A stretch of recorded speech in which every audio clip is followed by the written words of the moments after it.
Hey, Em. Well, how's it going, Tyler? Nothing much. How are you? Uh, Pretty good, man. Actually, I'm having a very interesting day. First things first, why Em? Well, a lot of people ask me that. It leaves a lot of room for interpretation. Like I was thinking like James Bond or like M for mature. It's it. I like the simplicity of it. I did a I did a video about a year or two ago where I explained it, but I I just prefer the simplicity of the M, to be quite honest. Yeah, it does kind of make you want to wonder like what does the M stand for? And it has been a lot of art so far for a lot of people. They comment on my videos like M for man spreading or M for M for mature. It has actually turned out a lot more positive than I ever could have hoped. And also like M for like money penny. That's right. But anyway, like how long have you been in MGTOW? Oddly, I was living like so many others.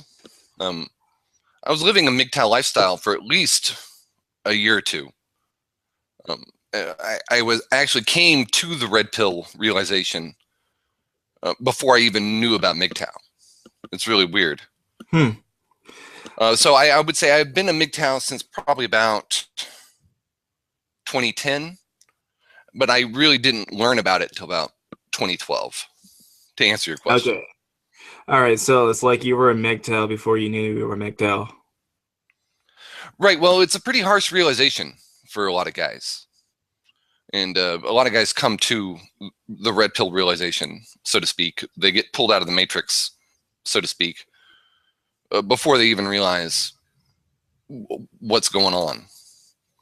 Oh, okay. And then like before you even call yourself a MGTOW, what was your reasons why you didn't want to date or get married?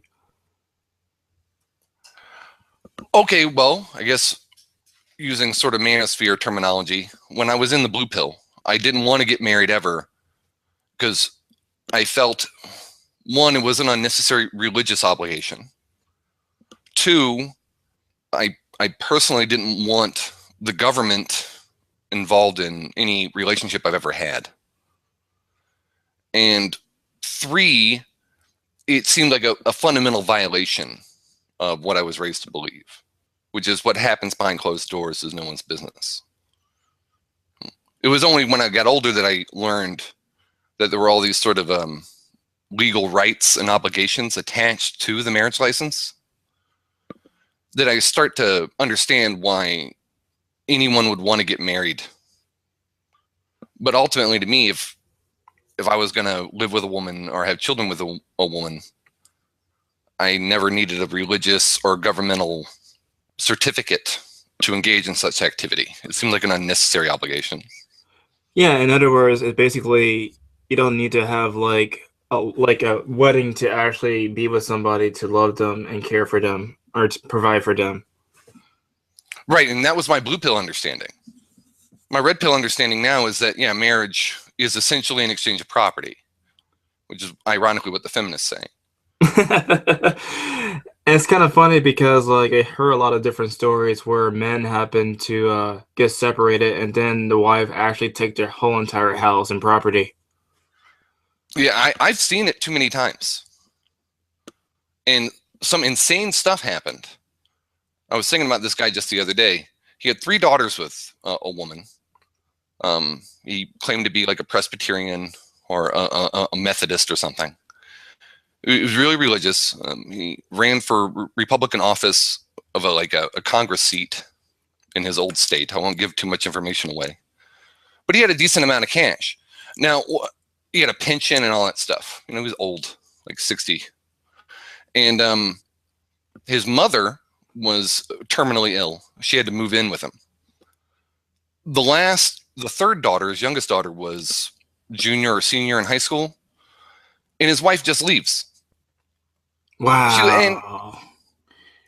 Right, and the unbelievable part, I mean, everyone can understand human beings being selfish. You know, she didn't expect the mother-in-law burden. You know what I mean? Hmm. She didn't expect that, so she bailed. What I Wow. didn't expect was that they would give her half his pension. Goodness. That's crazy. Well, my understanding of a pension is that's your pension. Like, you worked for it. They're paying you. They're not paying whoever else you have involved in your life because they didn't work for the pension. You know what I mean? Right. And so I've seen it too many times that simple violations of basic principles leads to what is essentially insanity and all over money. And also, have you ever heard of like stories of people just you know how people have sex and then sometimes they are raped and like how guys don't even get protected underneath the law for rape? Have you heard of these stories where they actually had like the woman actually took the sperm from the guy without knowing it? I've heard of those stories, but and I'll attach this over to Star Trek.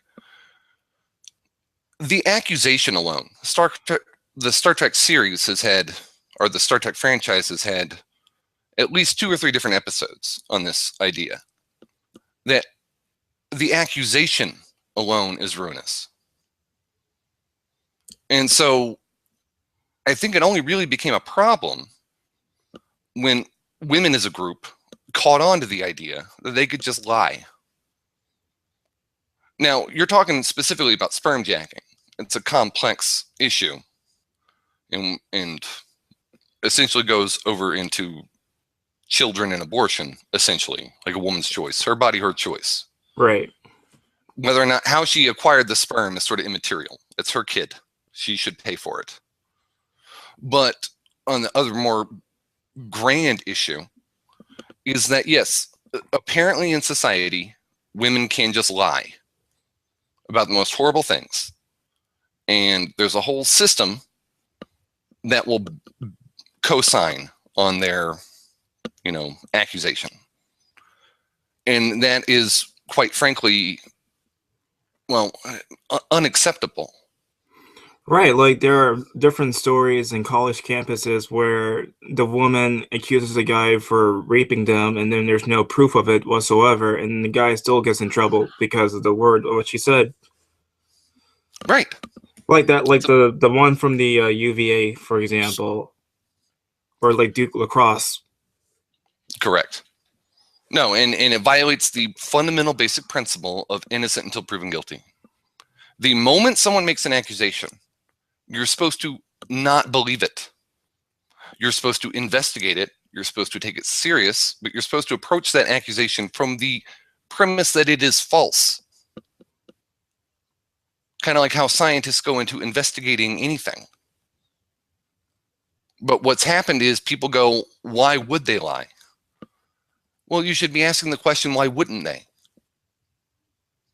Right, and like any person, not just women, but just any person is capable of lying. You cannot just take a person's word at face value and just believe them just because. Right, now I was discussing this with, my goodness, another YouTuber like a year ago in a comment section. When someone goes through the trouble of approaching a police officer and claiming a crime has been committed, that very act indicates that a crime is being committed. Either that person is lying to the police officer and giving a false report, which is a crime, or that person is telling the truth. And it's incumbent upon the police officer to go investigate and make a judgment on whether or not there's any veracity to the claim. But until then, he's supposed to assume that the person that's reporting the crime is getting it wrong. You're supposed to assume that it's like, I come up to you with a problem. You don't want to deal with my problem. You ask a series of questions to determine if there is a problem and if you can do anything about it. But if you're automatically going to assume what I'm telling you is true, and then it's now incumbent upon you to go out of your way to solve my problem, well, then that's a sort of fundamental violation of just the conservation of energy principle.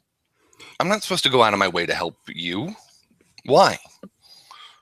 Yeah, it's almost like with the Bill Cosby case where almost every single woman that he met just accused him of rape, and I could not believe that he raped that many people until I realized that it could just be false accusations. Right.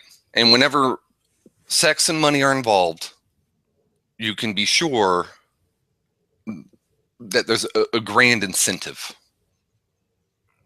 That maybe some of those women are telling the truth, but most probably some of them are lying.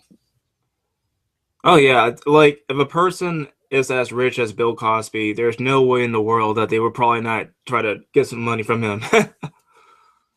Correct. And Like, like he's like a freaking millionaire, and everybody loves him. And I think some of them do in fact want to just ruin his life just because they want to get the money. correct. I think it's a tactical error in picking on an older person. I see Bill Cosby playing that up a bit. That he's aging.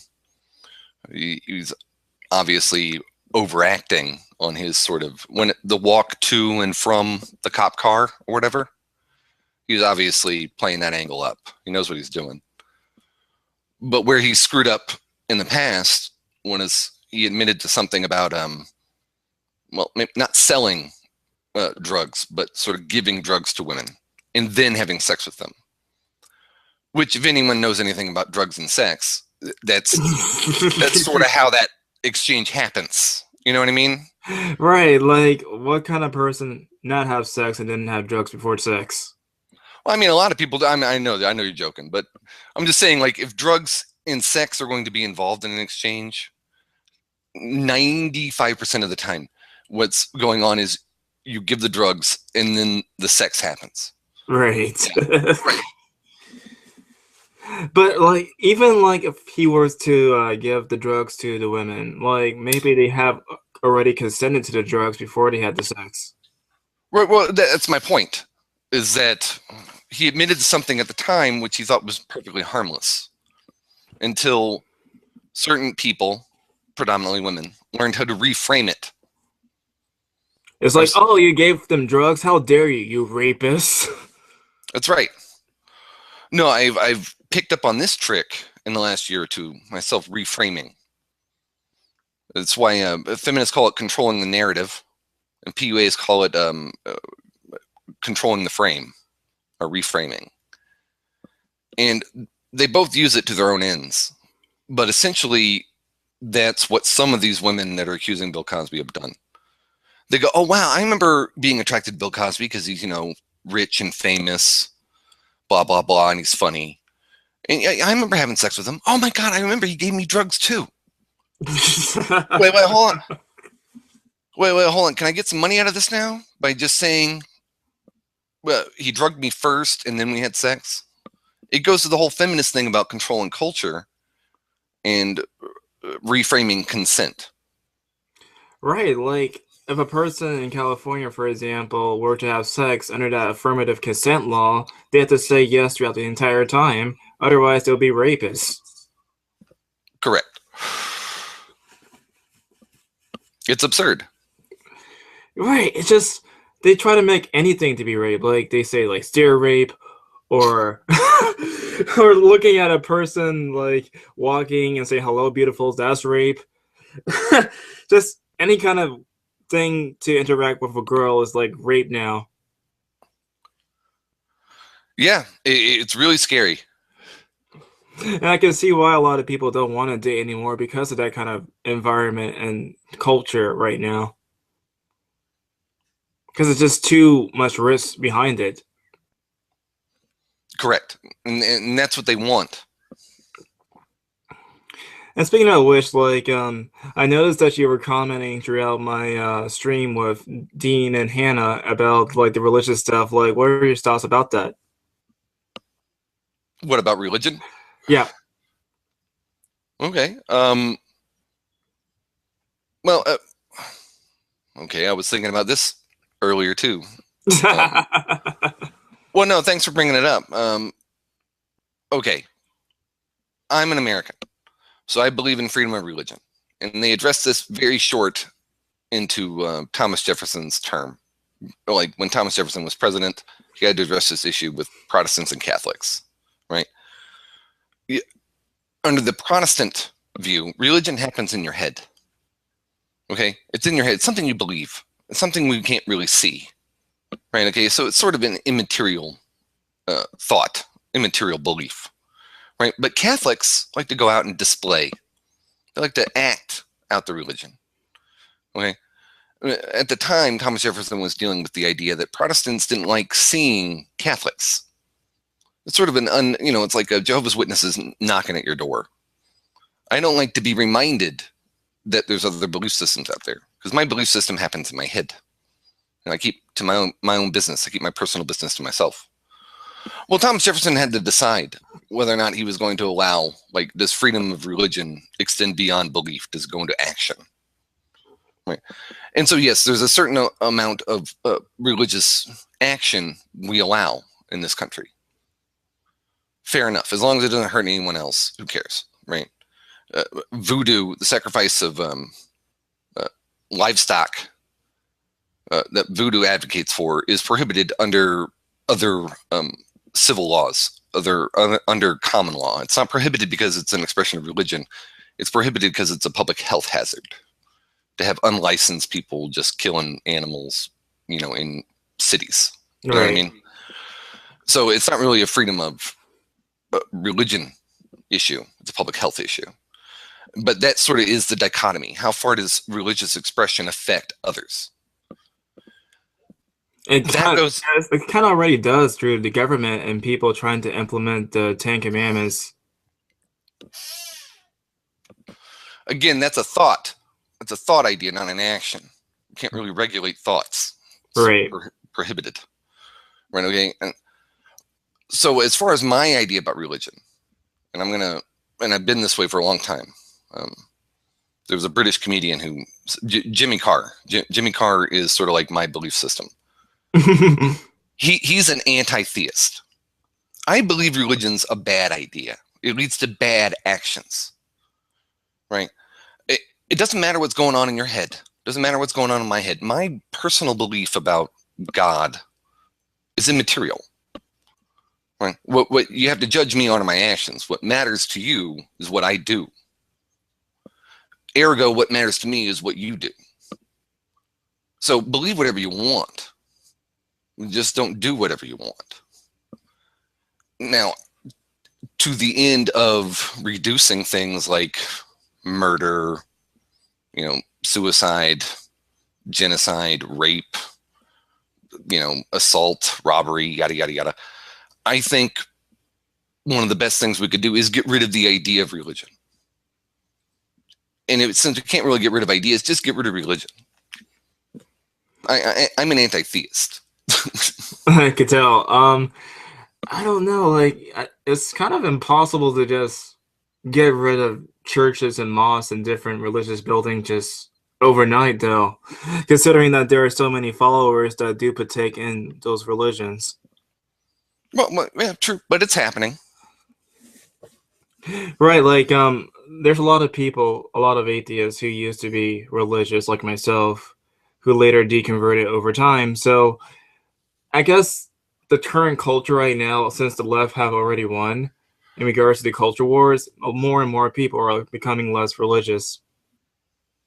Because it seems like people online are challenging these ideas through video responses and posting blogs. Well, the best way to attack an idea is through other ideas. Right, when you point out the logical fallacy of any religious claim, whether it's the argument for ignorance or the ad hominem fallacy or the appeals to emotions or begging the question, it seems as though the argument immediately falls apart as soon as you mention how their arguments are logically flawed. Correct. But religion's not based on logic. It's based on belief. Right. It was kind of funny. Like when I was speaking to like a fundamental Christian last year who went by the name of Joseph Martelli. Heard of him? Okay, I've never heard of them, but Okay. He basically okay, so Joseph Martelli is like a guy from New York, and he also said like that he deserves hell for his sin and that homosexuality is a sin and all homosexuals are actually sinners. So anyway, I spoke to him last year, and he really did in fact believe in the Bible. Like no matter how many times I point out his mistakes, like he actually literally believed in everything to happen in the Bible. I just never understood people like that. Yeah, yeah, I guess in a sense, like it kind of depends on your background. Like if a person was like raised in a religious family like myself, like it's kind of easy for me to kind of talk to these kind of people. Whereas I guess a person who was not religious throughout their entire life don't really have the patience to actually talk to people. Correct. And oddly, what a lot of people do, and I've noticed this, is that they want to label you. They want to frame you. They want to pigeonhole you. They want to factor analyze you. And once they get to know you, generally they're going to understand you. And that is sort of like the key thing I found. The problem is the time, sort of a theme we're building here. The time it takes for them to get through their preconceptions is It's like often forever. right. It's often a very damaging time, and it's analogous to taking the red pill. The time it took me to realize what was actually going on and what was happening was so damaging that I can see where a lot of people are coming from now. And I'm willing to give religious people the time they need to realize that it's not so much your God I object to, it's what you do in his name. And I'm willing to give people that. But seriously, a lot of damage is going to be done between now and the decades it will take for humanity to sort of give up this sort of hope, this idea of a deity. Right, like pretty much throughout history, people just you could say that deities are just social constructs. They basically what they do was assign certain sects, certain like parts of the world, like what kind of deity does what and what, and then they would assign different sort of human behaviors throughout time, and then say like God did this and God did that. It's basically when it comes down to it, just the stretch of a human's imagination, just to make it whatever it wants to be. Yeah, and Sam Harris was looking into this, and I won't go too much into his research on it. But what I will say is that you can essentially sum it down to this: human beings are creatures that evolved to recognize and exploit systems, to notice patterns, right? Like the seasons. That's how we developed agriculture, right? Like genetics. That's how we developed the dog from the wolf. We recognize things. We're very good at figuring stuff out. Now, the question with religion and deity is there an order to the universe? Or are we imposing an order to it? Do we see order in the universe because that's what we've evolved to do? Or is there actually order in the universe? I always think that there's no order because it just happens to be random. Well, I mean, that's the question. Like if everything's just happening randomly right now, then there's actually no order. Right. And then one of the fundamental principles in evolution is that evolution is non-random. Right, it's kind of funny, like there's just so many people, I guess, who don't really grasp the concept of evolution because it seems as though most people think, well, evolution did not happen, or evolution was men coming from monkeys, or something in those lines. Well, technically, human beings are monkeys. I mean, I guess great apes, just the proper Well, term. that whole clade get moved under monkey clade again. It's a taxonomic kind of comment, kind of joke. Yeah, Right. technically every ape is a monkey. Every monkey is a vertebrate. You know what I mean? Right, but like, do you think that that logic is actually something of a human concept, or like something that happens without humans? What do you mean? Like, I remember like Dean and Hannah asked me that question. I'm like, what do you mean by that? Okay, so, I want to. It sounds like an interesting question. I want to get it right. Can you repeat it? Sure, it's like, do you think that that logic is something that we created, or it predates humans? Logic is literally something we created, and you can use logic. There's a guy who did it, an atheist, ironically. You can use logic to prove God if you so wanted to. That's the ironic flaw in logic. It's kind of funny because there's, like you said earlier, there's literally no logic. Right. That's the problem. So essentially, it comes down. I did a video about this like 2 years ago.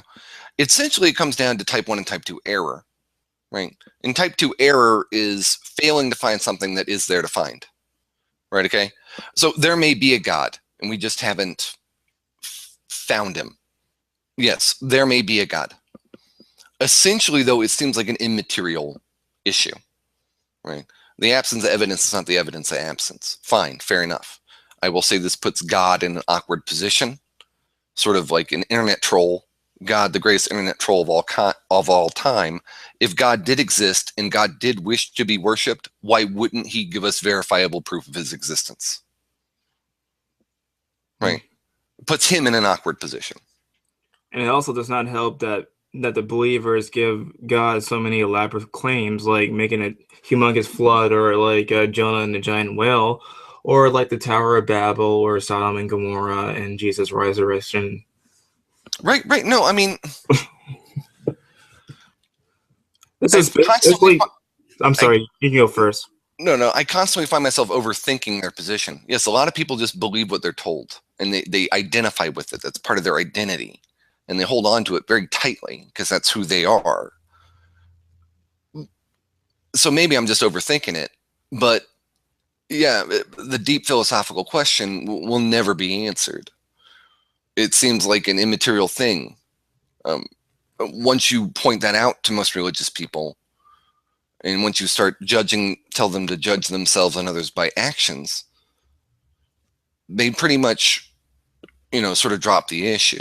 I mean, it's kind of funny. And then, yeah, eventually they drop it for themselves personally. I'm sure that's pretty much what you came to realize, that it was sort of like a hopeless endeavor. Just going off my experience, like, I didn't really thought much about religious belief until I was like a teenager. It was actually brought up by my brother of all people. Like, he was in Catholic middle school, and he was learning the Bible. And so when he read the Bible, he realized that there was just something wrong about it. Like, he did not like any of the stories, and then he did not like how they portrayed God. And so he basically asked me so many different questions about like God, and what was like good for God, and like what's bad for God, and stuff like that. And I realized, like, well, I don't really know the answers. Like, then I started reading up on the logical fallacies. Then I started reading up like on the history of the Bible and some of the stories. And then I even read like a book. Have you heard of the book called like the History of God by Karen Armstrong? No. Okay, it's like basically it's a book that goes into like literally the history of God. What I find out in that book was that the God of the Bible was actually an ancient Canaanite God that went by the name of Yahweh, and that he used to have a wife in the ancient Canaanite religion by the name of Ashura. And as soon as I got all those things together, I realized, well, geez, what is this like? What's different? Well, what makes this God different than any other God out there? And I realized there was no difference. That's interesting. So before that, was your Catholicism, or was Catholicism a very important part of who Not you really, thought you were? like not really. It was like something that I was raised with. Like I was not that interested in Catholicism, honestly. Like it was like one of those things that was like a chore. Like you know how like when you live with your parents and you have to clean up stuff, it's like one of those routines that you do over and over again because you just do it. Hmm, that's interesting. It's like it was like I used to also be an altar boy when I was like in high school because I had to do like community service, and so I figure since like the church is like a good way to get community service, I could be an altar boy. That's interesting. Yeah, like and also when I was like younger, I had to do some confessions.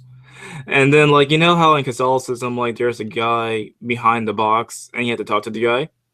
Hmm. Yeah, I had to do that sometimes when I was like in church when I did something bad. I thought maybe because I could just talk to the priest, I could just get away my sins easily.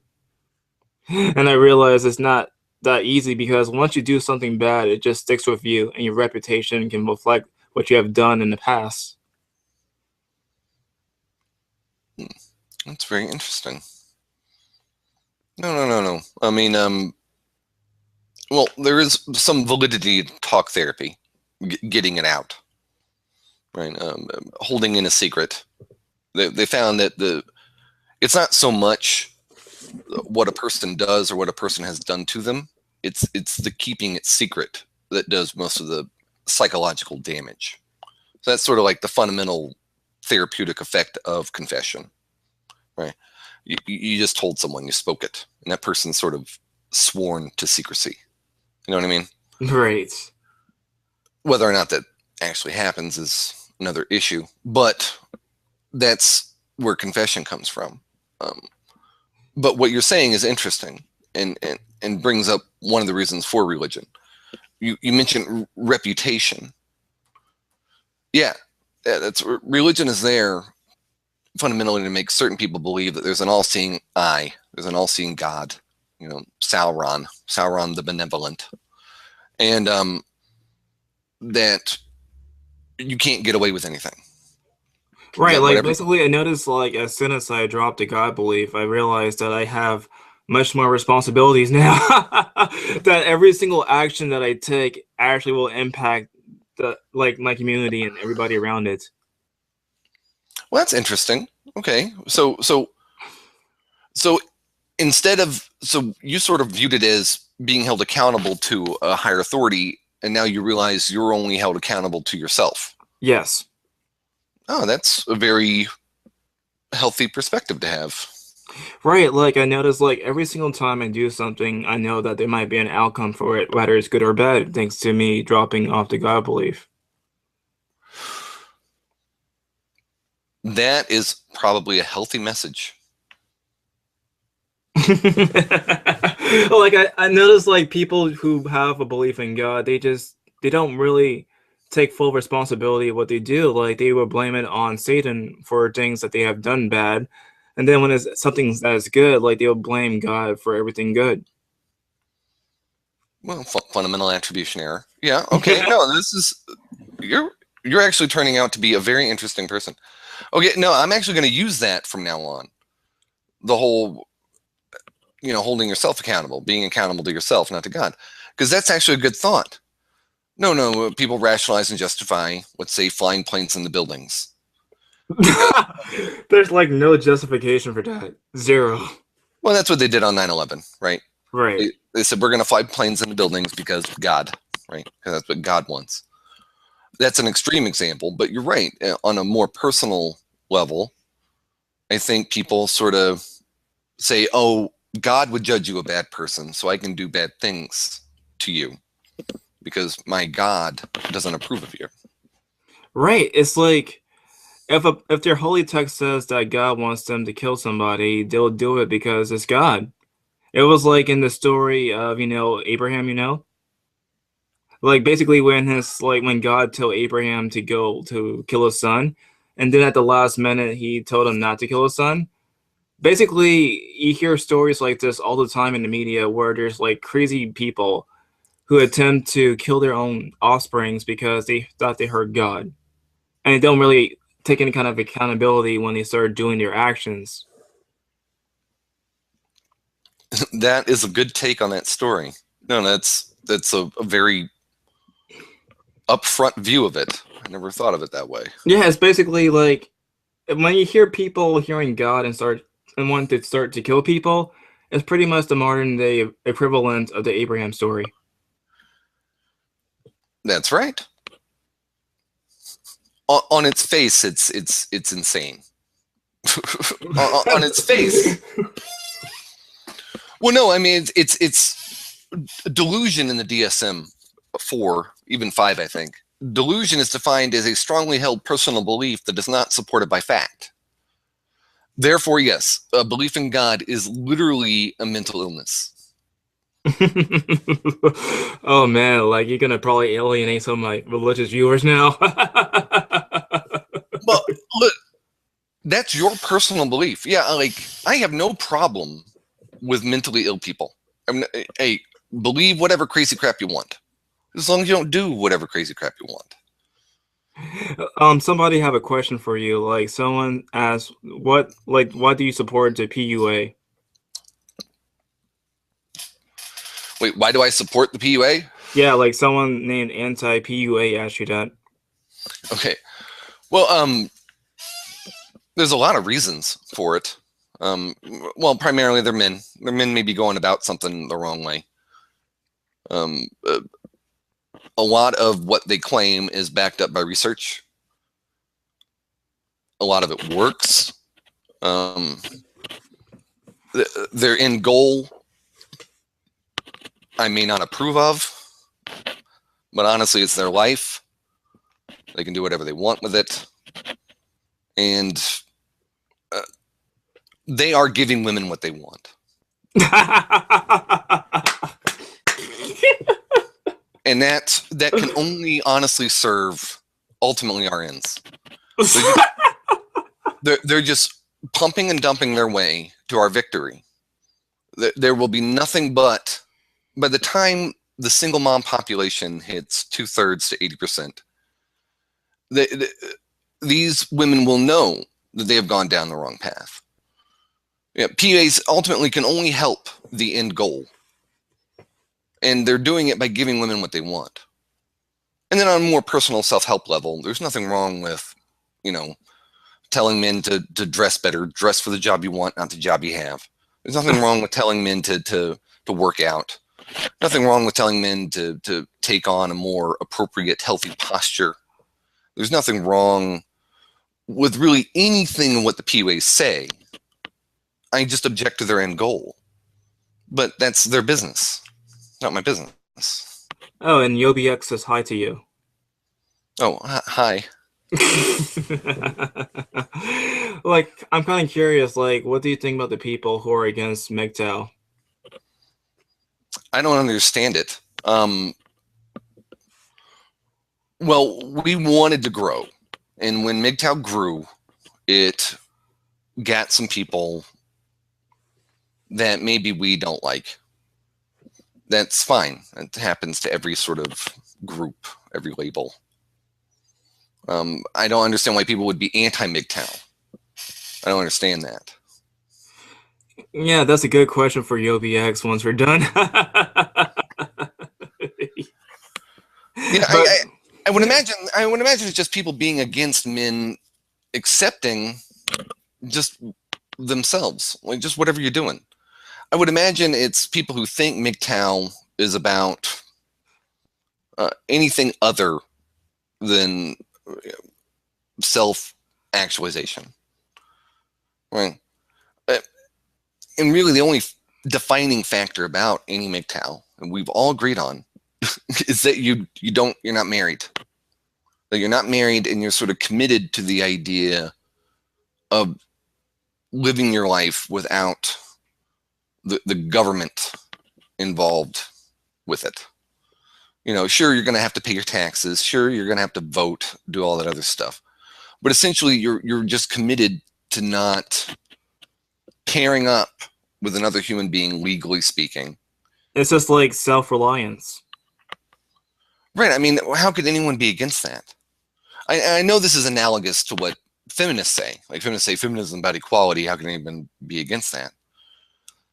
I mean, like judging from my conversation with Yobi X, he basically mentioned the reason why he's against MGTOW is because of the extremists. That's pretty much it, not the philosophy itself. Well, yeah, of course there's going to be those guys. And I was thinking about those guys a week ago. Look, what happens is that a lot of the radicals, right, except for the young ones, a lot of the older, I guess they call them monks or whatever, a lot of the older guys, look, they had happened to them what happened to the guy I knew a couple of years ago, the Republican. Their wife just bails. The wife's like, you know what, screw it. I'm a woman. I may or may not be able to get another partner, but I'm going to leave you for no reason, just because I'm sick of you. And then I'm going to take half your stuff and ruin you financially. Well, for a woman, that's apparently fine, right? A woman can easily get a sexual partner, even at an advanced age. She can easily find someone to help her out. But for these men, they're sort of trapped in sort of, their one-bedroom apartments. You know what I mean? Trapped in their home with their dying mother, all alone, right? And they're just still angry that they didn't see it coming. They're just still angry that that's essentially what it is. That they can't accept the fact that they believed the lie. They can't accept the fact that they made the choice to believe the lie and to ignore the data, to ignore all the evidence in front of them, right? And when the hammer finally fell, which they knew it probably would, that now their sexual marketplace value is crap. It's gone, right? They're old men who no longer have their money. And their wife is, apparently, at worst, happy with a cat. It's like, yeah, a woman would, that's the fundamental hurt there, is that women are willing to sort of like, you know what, I so despise you, husband, that I would rather die alone with a cat. That's just sad, really. Just really sad. Right. That's the fundamental hurt there. You know what I mean? Right. But we're not talking about young guys who can't get laid. We're not talking about, young guys who were just upset that their girlfriend broke up with them again, whatever.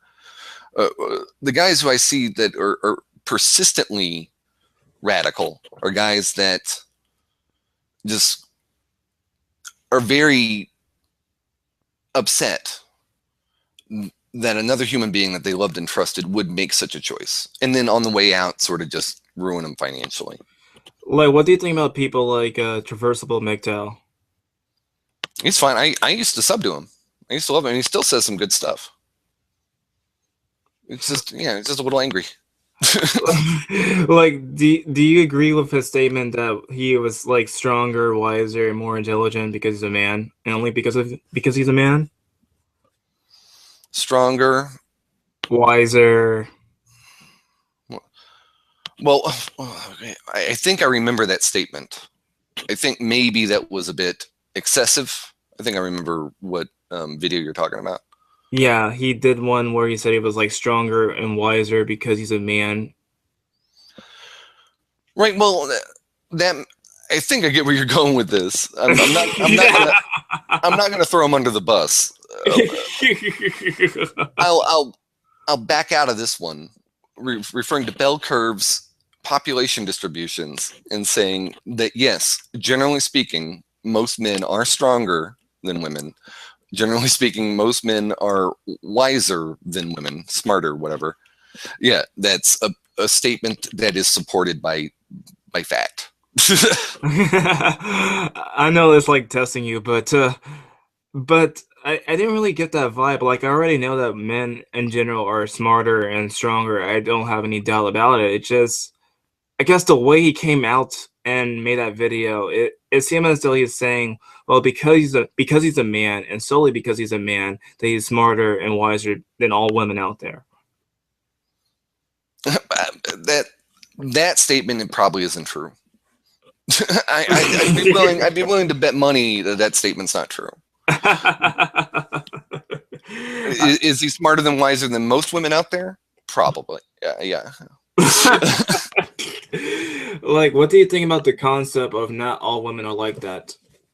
The waltz. It's a belief in. let's wrap this back to atheism.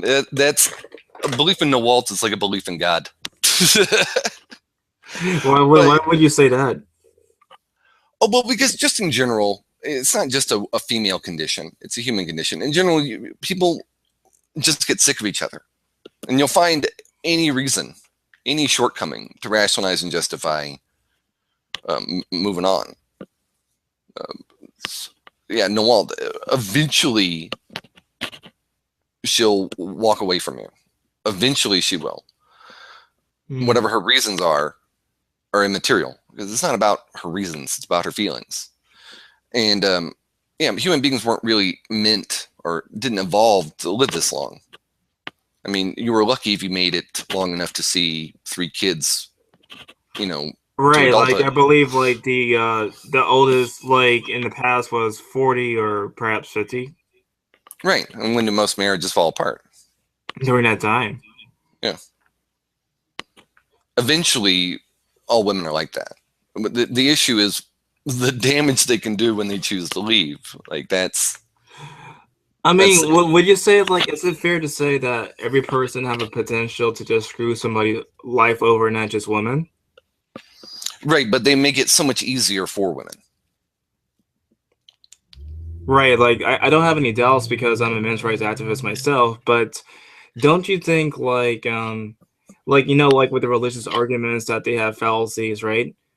Don't you think what you're doing right now is probably a guilt by association? Who, me? Yes. When you say like all women are like that. It's people. I'm going to say people. I mean, a belief in the Walt is what keeps the human species going. Right. Right. We wouldn't exist if the belief in the Walt didn't exist. But the issue is not whether or not there's a unicorn out there. The issue is that the most probable outcome can be so damaging to an individual in an individual damn it, in a society that supports individualism. Like it's no problem. Like I have a speech impediment myself, so I know it's like the pain, No problem. Well, thank you. So I don't really judge people on speech since I have a speech impediment. So well, yeah, but you get where I'm coming from. Right, I know. It's like a fundamental violation. It's a fundamental violation of a fundamental principle. And I get that we operate under social contract theory. I get that there's a welfare state. I get the whole idea of property rights. I get it. I'm just saying, like, I've seen too many men. I've seen it too many times. I'm not even that old. I've seen men cry because they can't see their children. I've seen a soldier weeping in a restaurant because his girlfriend, who wasn't that good of a looker, left him. I've seen men attach way too much weight, way too much of the personal value to the existence of a female entity in their life. And then, ironically, society places financial value on it. I've seen these men not only beat themselves up psychologically and emotionally, but I've seen society beat them up financially, socially, and sometimes criminally.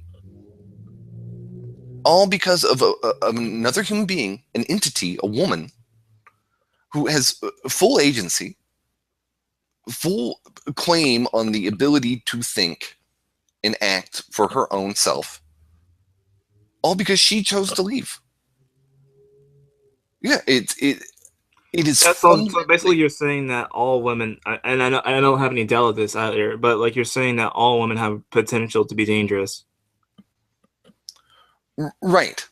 And all a guy can really do is not attach his value, his worth, his self-esteem, his sense of identity to another human being who can at any time leave. And that would be a perfectly acceptable moral, philosophical, and ethical exchange. That was your fault for attaching feelings to her. But then there's like this whole group of people that are co-signing her choice. And then, wow, it's like the damage from that co-signing, the damage from everyone else choosing to white knight, choosing to help her in her life choices. That fundamental act, that fundamental choice is really what you see in all aspects of the male-female dynamic, at least in American society. Okay, we have a question from YobiX. He wants to know, what do you think about Paul Elam? Paul Elam's fine. He's cool. I mean, he's from Houston. I have to love him. Yeah, we had a little misunderstanding a while back, but I don't hold grudges really. It was just a misunderstanding. Like, what do you think about his take on MGTOW? I honestly haven't. The last I heard about his take on MGTOW is that MGTOWs are allowed to get married. The problem with this, pardon me, the problem with this is that by the nature of getting married, you immediately become part of a group, become part of a family, right? That by definition means you can't go your own way. Right. So, have you heard about the history of MGTOW and how like the original idea was actually to get married, and how it actually evolved to not get married? I've heard that argument, and I've read up a little bit on it. What that is just men wanting to take direction of their family back. And what that extended to, what that grew into, is men wishing to take direction of their own lives back. Because essentially that's all you can do. That's all you really can do. A woman is either going to want to be with you or she is not. Kind of like there's those fish that attach themselves to sharks, that eat off the mites. Right. Right. Right. Okay. That's essentially the male-female relationship nowadays, modern day. Right. She's going to attach to you. She's going to, maybe help you out by eating off some mites. But essentially, you just have to go about living your life. You just have to keep going about doing whatever the hell you were going to do anyway. And either you're going to have a woman attached to you or you're not. And that's what I think MGTOW started out as and what it still is, in my opinion. Okay. Any final words before we end the stream? Well, thanks for having me. No problem, ma'am. And you actually are a very, very interesting person. You had some good conversations. Thank you. I sometimes I don't really like, sometimes when I speak out loud or make videos, I don't really know if people will actually like the stuff that I say or do. And so when I hear people like you tell me that that I'm interesting, that's always kind of makes my day. Well, you're welcome. No, thank you for the idea of holding yourself accountable instead of holding yourself accountable to God. Anytime. All right, take care, man. All right, you have a good day, man. You too.